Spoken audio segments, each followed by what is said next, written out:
Victoria Abrahams. I'm the Business and Service Development Manager for Central Bedfordshire Library Service, which also includes the theatre. So my role is about, developing the service and expanding the service and essentially making sure we operate the libraries more in a business model than perhaps has been happening in the past.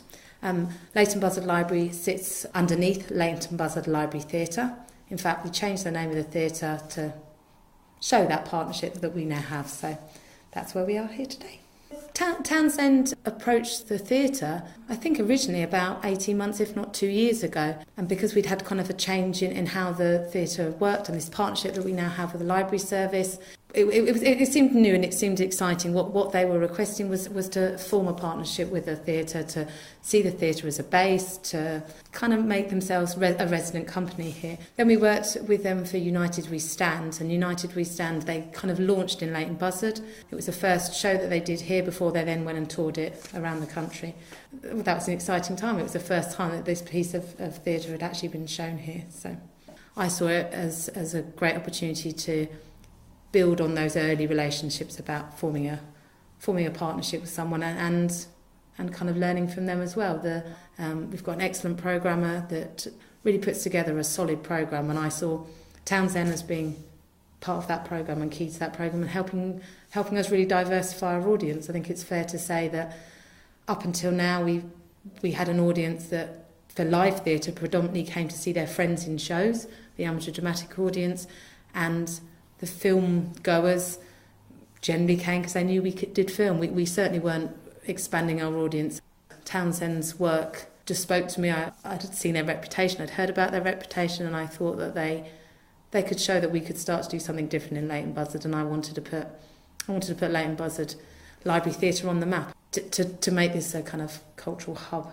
My name is Tomomi Sato. I'm choreographing and I'm doing two of the solo in this production, and I'm ballet dancer, so I never kind of danced with the folk kind of music, but then I'm enjoying creating something new, and it's great to be part. I'm Louise Townsend, producer and director of Townsend Productions. I'm Neil Gore. I'm the writer and well, I'm an actor in it as well. As well as doing some of the music, arranging the music. So. It's called On the Road to Freedom, and it's a community project to celebrate the idea of Chartism. We started rehearsing 3 months ago. We're just basically putting it together at the moment, yeah. This came about, really, it's part of the work we do is plays about social history and connecting the past with now. It draws the relevances of those times with our times and questions just how much we've learned or not learned from those things. And this is an amazing time, actually, of people rising up to say, no, enough is enough. And that's kind of begs the question, why is that not happening now?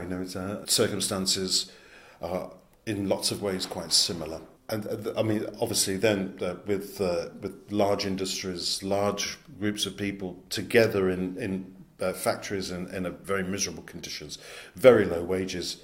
It's not surprising that the Chartism movement kicked off in such a big way at a time of austerity and drastic cutbacks, wages being cut, halved in lots of cases, and people really feeling poverty very deeply.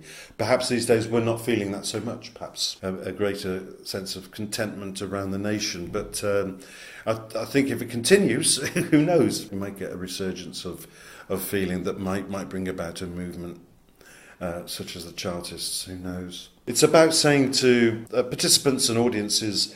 We've been here before, by the way, and this is what happened before, and it's a call, really. But it's also about the fact that people in history have fought for where we are now. I think it's about remembering that. I think we've become very complacent as a society that, we've got all this. Women can go out to work, we can have children and go out to work.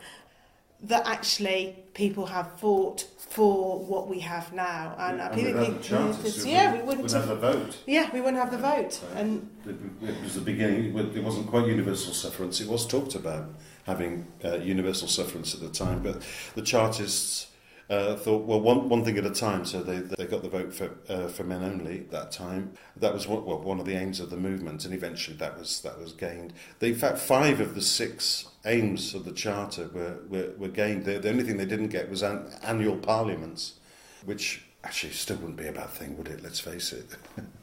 But that's really where this play sits. It sits in this kind of deep, powerful movement, a socialist movement that led to to trade unionism and Labour Party at the turn of the century, and so it definitely has its relevances then, and left its mark at the turn of the century, and has its relevances even now.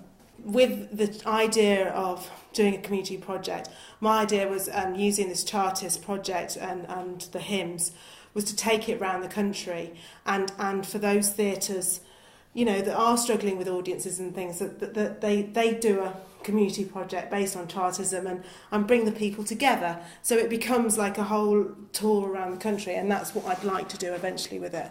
So you're bringing people into buildings and people that haven't used it before. The way that the Chartists celebrated their movement and the way that they got together, they would get together to celebrate events, so birthdays, significant birthdays of Chartist leaders or movement leaders, or significant dates like the Peterloo Massacre. They'd read poetry, they'd sing songs, hymns, they would give speeches, have debates, tea parties as well. So the aim of this project was to draw in as many strands of activities, dance activities, music, poetry. We've got speakers coming to give talks about the history of Chartism and the relevance of Chartism to the trade union movement. So it was really, really important. And the basis for this project is a small book that was discovered in Todmorden Library just 4 years ago. It was a little book, tiny book, called the National Chartist Hymn Book. And it's the only surviving copy, and it was discovered tucked away in a box in Todmorden Library. Been there for years, and nobody didn't pay much attention to it. But it is a really significant piece, and it contains 16 hymns. Some of them had been seen before. They were brand new discovered hymns. So they were a great insight into the politics of the time, the poetry of the time. Because the Chartists were great writers. Most of these people followed trades, but they discovered that they were able to write from the heart, write poetry. So it was a massive movement, a cultural movement in writing and singing. So yeah, it's a really exciting movement. As well as being a political movement, it was a cultural movement as well.